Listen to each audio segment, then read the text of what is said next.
Bueno, buenas tardes a todos. Después de esta presentación, a ver qué digo, ¿no?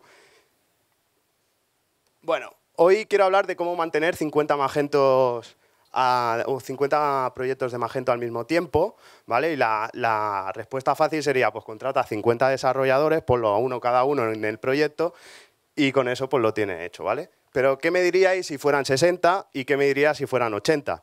Entonces, 80 desarrolladores dentro del ecosistema de Magento en España, pues concentrarlo en una misma empresa se complica, ¿vale? Entonces, bueno, soy Óscar Recio, soy director técnico de Interactive 4. Además, como bien ha dicho Raúl, soy Magento Master 2018. Soy maintainer del core y del DOPS y de todos los proyectos de Magento. En 2017-2018 fui junto con Adrián, que estará por aquí, Top 5 Contributor de la plataforma, y en 2018 también nos dieron el premio a la empresa con más contribuciones al core de Magento. Este año vamos terceros y bueno, estamos ahí, no estamos mal. ¿Vale? La charla la he decidido partir en tres partes. Para mí veremos la parte de Discovery, la parte de Development y la parte de Deployment. Y esto es un esquema muy, muy simplificado de lo que vamos a ver hoy, o de lo que hacemos para mantener 50, 60, 80 proyectos de Magento. La primera parte es la parte de Discover, que es de las partes más importantes, la parte de desarrollo y la parte de despliegue. Y ahora vamos a ver paso a paso cuál es cada una. Empezamos con la parte de Discovery. La parte de Discovery es la parte más importante de cualquier proyecto, porque es lo que nos va a definir lo que vamos a hacer durante los siguientes 6 meses, 3 meses, un año, algunos dicen 2 semanas en montar un Magento, pero yo no me lo creo. Y es en el momento en el que nos juntamos con el cliente, los exprimimos al máximo y sacamos toda la información incluso que ellos no tienen o que no sabían. Entonces, para hacer eso, lo que vamos a hacer es juntar a cada departamento de la empresa, porque un e-commerce es totalmente horizontal a una empresa, y luego juntarlos a todos y que discutamos cuál es el scope del proyecto. Para eso, necesitamos tener determinado muy bien cuáles van a ser las fases de este Discovery, ¿vale? Entre ellos tenemos un contacto inicial, unos cuestionarios o llamada, saber qué tipo de proyecto es, una propuesta inicial. Después de esa propuesta inicial, si el cliente decide venir con nosotros o no, se puede hacer un audit detallado, se define bien cuál es el scope del proyecto, cuál va a ser el ciclo de proyecto y de desarrollo y, por supuesto, documentación. Para el primer contacto o el contacto inicial lo pasaremos en un RFP, en unas llamadas, en unas meetings que tengamos con el cliente, y dependiendo de la propuesta, del proceso de propuesta, pues si vamos pues es un nuevo proyecto o es un proyecto, dijéramos que es una toma de control, pues definiremos un cronograma para definir cuál es el periodo de preguntas, cuál es el periodo para realizar la propuesta y la presentación y defensa de la misma. A partir de ahí empezamos con los cuestionarios. En los cuestionarios, la parte donde decía que íbamos a coger al cliente y exprimirlo al máximo. Es donde, basado en el RFP o en las llamadas que hemos tenido con él o en los meetings que hemos tenido con él, haremos las preguntas sobre las áreas que comportan un e-commerce, ¿vale? Que nosotros la llamamos internamente épicas o epics. Es una versión abreviada de lo que es un Fact Find. Un Fact Find es un documento que recoge todo lo que tiene un e-commerce o lo que tiene un proyecto, ya no tiene por qué ser e-commerce, y además de eso se hacen las preguntas más generales del proyecto o las que son más críticas para el mismo, ¿vale? Como pueden ser integraciones o modelos o importación de clientes desde un RP, desde un CRM o desde donde lo tengan montado. A partir de ahí definimos cuál es el tipo de proyecto. Nosotros tenemos un tipo de proyecto que es semicerrado, que llamamos óptimo, que si queréis más información tenemos el stand por ahí y os explicaremos detalladamente qué es, una toma de control o un Excellence Commerce. Un Excellence Commerce para nosotros es algo totalmente ad hoc. Tú pides, nosotros somos el sastre, nosotros te hacemos y lo que tú pidas por esa boquita nosotros te lo damos, ¿vale? De esa manera sabemos, dependiendo del tipo de proyecto, cuánto de custom es un proyecto y cuánto tenemos en R2. R2 ahora veremos más adelante lo que es, ¿vale? Quedaros con ese nombre. Una vez tenemos esto, llegamos a la propuesta. La propuesta, dependiendo del tipo de proyecto que sea o de participación que hayamos tenido en él, definiremos el scope inicial, lo estimaremos, decidimos qué de custom es el proyecto. Tenéis que tener en cuenta que ahora, como veréis, en el proceso de desarrollo nosotros tenemos una base de código con más de 60 módulos desarrollados por nosotros y demás, donde definimos cuál es el gap de un proyecto. Porque dependiendo de tus necesidades, nosotros seguramente tengamos cubierto más del 30%, el 50%, incluso el 90%. Basado en eso, ¿qué es requerido dentro de tu proyecto para salir a producción? Lo que llaman el MVP o algunos fase 99 después de tantas, ¿vale? Y cuál es para la segunda fase, tercera, cuarta, quinta y hasta la 99. A partir de ahí hacemos una estimación inicial con todo lo que tenemos basado en lo que nosotros conocemos o nos habéis dicho dentro del proyecto como clientes y lo que está fuera del alcance. Con eso ya el cliente tendría que haber decidido si se viene con nosotros, si se viene con nosotros, ole por él, si se va con otro, pues suerte para vosotros. ¿Vale? Entonces, una vez tenemos la propuesta del cliente, el cliente acepta, empezamos con un audit detallado de todo lo que es el proyecto y empezamos ahí a machete, machete, machete. ¿Vale? Donde definimos la agenda, las sesiones y dentro del Fact Find, que es mucho más largo que lo que hemos hecho anteriormente, marcamos las responsabilidades, tanto del cliente como nuestras. Y las áreas que están cubiertas por el proyecto. Si es óptimo, vemos qué partes son necesarias o qué partes no son necesarias dentro del core de este producto. Y, por último, la madurez del proyecto o el desarrollo custom que tenemos que hacer para ser aplicado dentro del proyecto. ¿Cómo definimos el scope de un proyecto? Nosotros lo dividimos en epics, stories y solutions. Ahora veremos una slide siguiente donde veréis un ejemplo de esto. Nosotros tenemos una solución de catálogo donde podemos definir si el requerimiento que nos da el cliente es que está dentro de Magento 2 Open Source, si está dentro de e-commerce, si es third party extension, o sea, un módulo de tercero, si lo tenemos dentro de R2/óptimo o si es totalmente custom. Y a partir de ahí tenemos los prerequisitos, asunciones y lo que está fuera del proyecto junto con dependencias que podamos tener con el cliente. ¿Cómo estimamos esto? Pues la estimación de los roles de frontend, backend, de contenido y de configuración y de DevOps van por horas. Viene un desarrollador y dice, esto me cuesta 8 horas, nadie lo cree, y le metemos pues 12, 13. Y por porcentaje en el tema de QA, análisis y project manager. ¿Vale? Una vez tenemos la cotización en firme, incluimos el MVP y los gaps para definir las fases que tiene un proyecto. ¿Vale? Lo que decíamos antes de las épicas, soluciones y stories. Los epics nos definen cada parte de un e-commerce. Son entre 20 y 30. Hemos contabilizado nosotros. A lo mejor a alguno le sale menos, a lo mejor a alguno le sale más. ¿Qué contemplan? Pues el catálogo, la integración, integraciones y otro tipo de esto. Dentro de esos epics, por ejemplo, dentro del catálogo, podríamos tener tipos de producto, tipología de producto, buscador, ¿qué tengo por aquí más? Product grid, etcétera, etcétera. Y dentro del buscador tenemos las soluciones. Que las soluciones, como podían ser, como he dicho, podían ser pues, que ya traiga Magento, como es el buscador de Magento, opciones de tercero, como podrían ser el de Wyoming Search, creo, ahora no recuerdo el nombre, o SaaS. También podemos hacer pues, custom development. Es que yo quiero que busque con algo que tengo indexado en una S400. Pues venga, para adelante.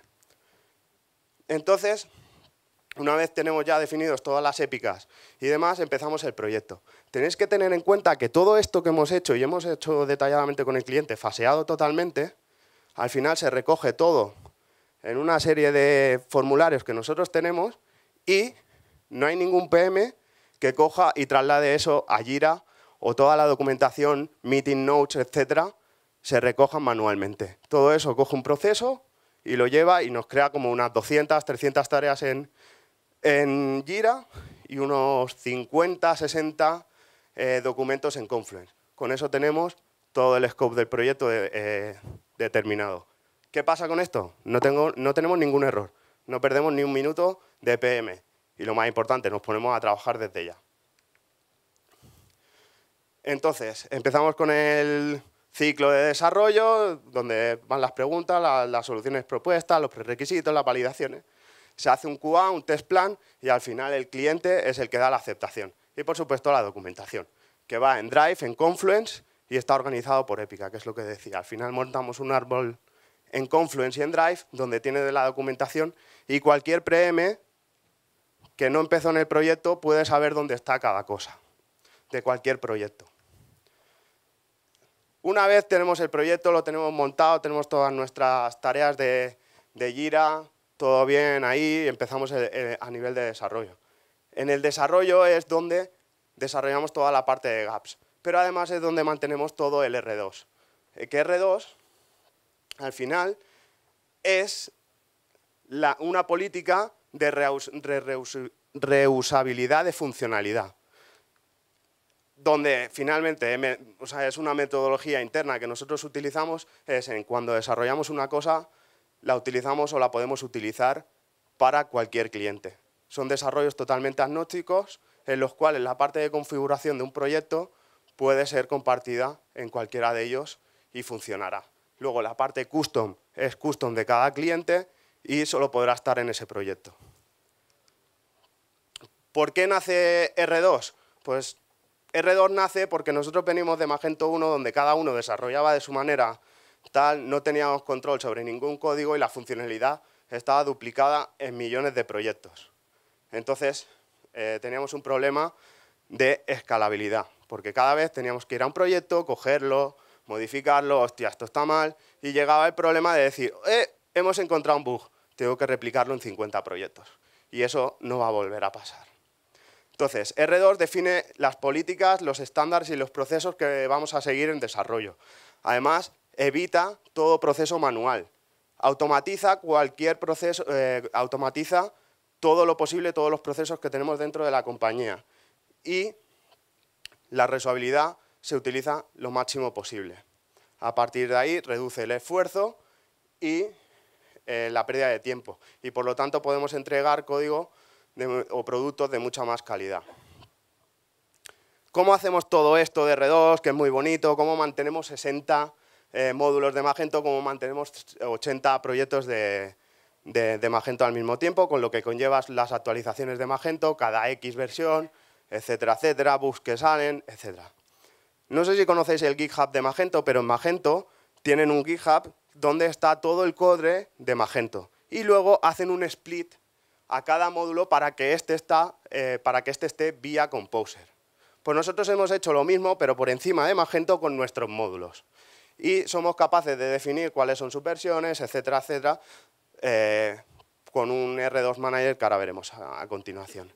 ¿Qué nos permite el Project Develop? El Project Develop al final es un proyecto de desarrollo donde podemos definir la versión de Magento en la que estamos trabajando dependiendo de si es B2C, o sea, perdona, si es Community Edition, Enterprise, B2B y además las versiones que tenemos, 2.1, 2.2, 2.3 y las que vengan en el futuro. Entonces, ¿qué es lo que nos permite también? Que cualquier desarrollador pueda hacer una modificación en todos los módulos de la compañía. Por ejemplo, imaginaros que alguien está haciendo una modificación sobre la búsqueda y este toca, además de la búsqueda, el módulo de producto, el módulo de no sé qué y el módulo de no sé cuánto. Entonces, esa parte debería estar cubierta. Es lo que decimos aquí. Y esto está integrado con los pipelines de Bitbucket, lo que nos permite testear el código sin hacer absolutamente nada nosotros. Y si está en rojo, el pull request vuelve, tiene que modificarse y pasa todo un entorno de validación como hacemos los maintainers dentro del core de Magento, lo hacemos dentro de la compañía. Y además con R2 Manager, que es lo que voy a contar ahora. Vale, todo esto está muy bien, pero hay que probarlo. Podemos probarlo con los tests, pero hay veces que los PMs y clientes, en este caso más PMs que clientes porque son herramientas internas, deben probar una funcionalidad. Con R2 Manager lo que nos permite es que por cada feature que creemos dentro de este Project Develop podamos testearla, instalarla, reinstalarla y demás. Lo que nos permite mantener el Project Develop up to date, o sea, al día, nos permite limpiar toda la mierdecilla que tenemos en Project Develop de features viejas, etcétera, etcétera, Y además, R2 se encarga, con un desarrollo que tenemos nosotros hecho, de coger todos esos módulos, saber qué versión de tag tiene que tener, en qué módulo de Bitbucket tiene que estar, de qué módulo depende, etcétera, etcétera. Y con eso, pues, hace el release de las versiones, notifica a Satis para que se auto-update, o sea, que se auto-actualice. Y esto está integrado con Bitbucket, por supuesto, y con Satis. Este es el proceso simplificado, muy simplificado, de lo que hacemos para que cualquier feature dentro de Interactive 4 pueda ser válida para un proyecto. Con esto nos garantizamos el poder desplegar cualquier feature o cualquier módulo dentro de cualquier proyecto con tranquilidad. ¿Vale? ¿Qué hace R2 Project Manager? R2 Project Manager es, como he dicho antes, nos tiramos una semana, 2 semanas haciendo un proceso de discovery, sabemos qué módulos vamos a instalar, de qué manera los vamos a instalar, cuáles son las necesidades del cliente y demás. Qué versión de Magento es, etcétera, etcétera. Con R2 Project Manager, rellenando un formulario diciendo cuál es la versión de Magento, qué módulos quiero, qué es lo que necesito, si necesito X cosas, y lo que hace es crear un repositorio él solito, crear un entorno de desarrollo él solito y lo que queramos. Entonces, si a R2 Project Manager mañana decidimos que 3 proyectos tienen que actualizarse a Magento 2.3, es posible hacerlo sin ningún tipo de problema. Bueno, gestiona los Composer Package from R2, maneja las versiones de Magento, se mira todos los paquetes en torno a todos los proyectos, por lo tanto podemos saber rápidamente si un módulo nos está fallando, en qué proyecto nos está fallando y actuar en ellos y avisar al cliente y decirle, oye, tenemos un fallo, que lo sepáis, vamos a solucionarlo. Y además define los project types y está integrado con Bitbucket, DigitalOcean, Google Cloud Platform, AWS o con lo que queramos hacer. Y con Jenkins. ¿Cómo hacemos esto? Pues lo que decía. Nosotros damos de alta un proyecto, esto crea el repositorio en Bitbucket con todas las dependencias de módulos que necesita, la versión de Magento y todos los patches internos que tenemos, que durante 3 años hemos estado recopilando en todos los proyectos de Magento, y con Terraform creamos, en este caso he puesto el de DigitalOcean, pero lo tenemos con más, el servidor y el DNS.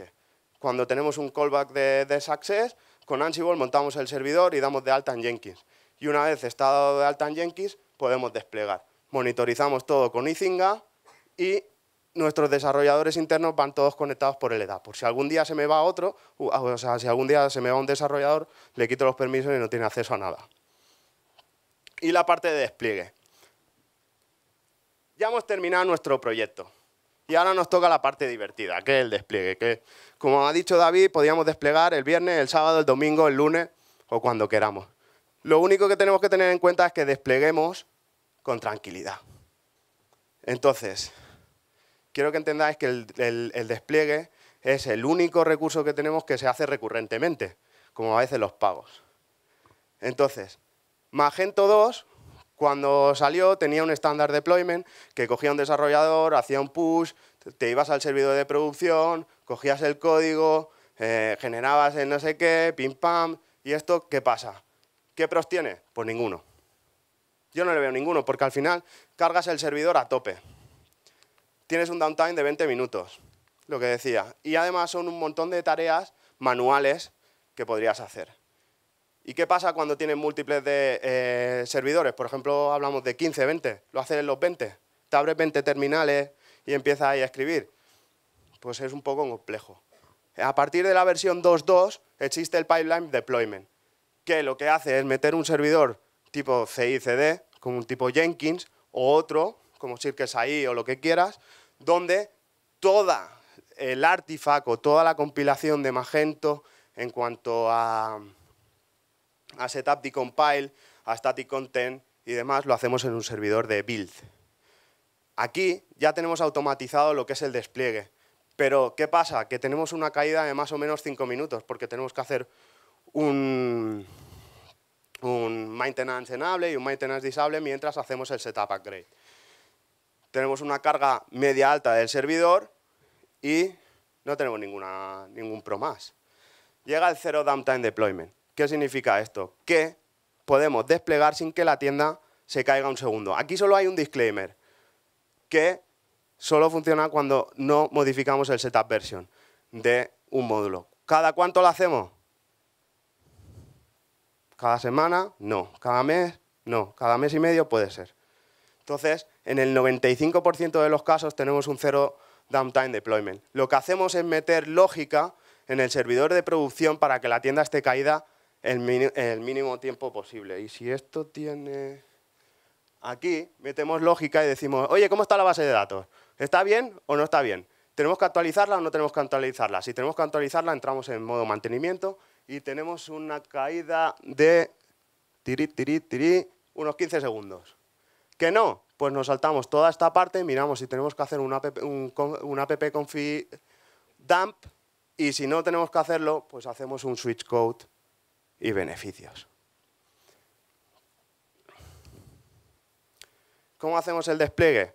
Como decía, desde cualquier desarrollador o desde el Project Manager puede hacer un push a un repositorio de Magento. Esto con webhook va a Jenkins, donde hace toda la parte del artifact y despliega en un servidor de producción, staging o lo que sea. ¿Cómo hacemos todo esto para que sea confiable, etcétera, etcétera? Pues utilizamos Continuous Integration, Continuous Delivery para hacer toda la clonación del repositorio, hacer todos los tests que nos dé la gana y al final hacer el build de la máquina y un deploy donde nos sintamos bien con ello. Además, una cosa que hacemos es añadir un paso donde la persona en producción tiene que decir que quiere desplegar. ¿Por qué? Porque si yo me levanto un sábado por la mañana y veo que el viernes ha desplegado alguien que estaba muy contento con desplegar un viernes, lo puedo llamar y decirle, pues ahora lo arreglas tú. ¿Vale? Y esto es como quedaría en nuestro caso el Jenkins después de un despliegue, siempre en verde.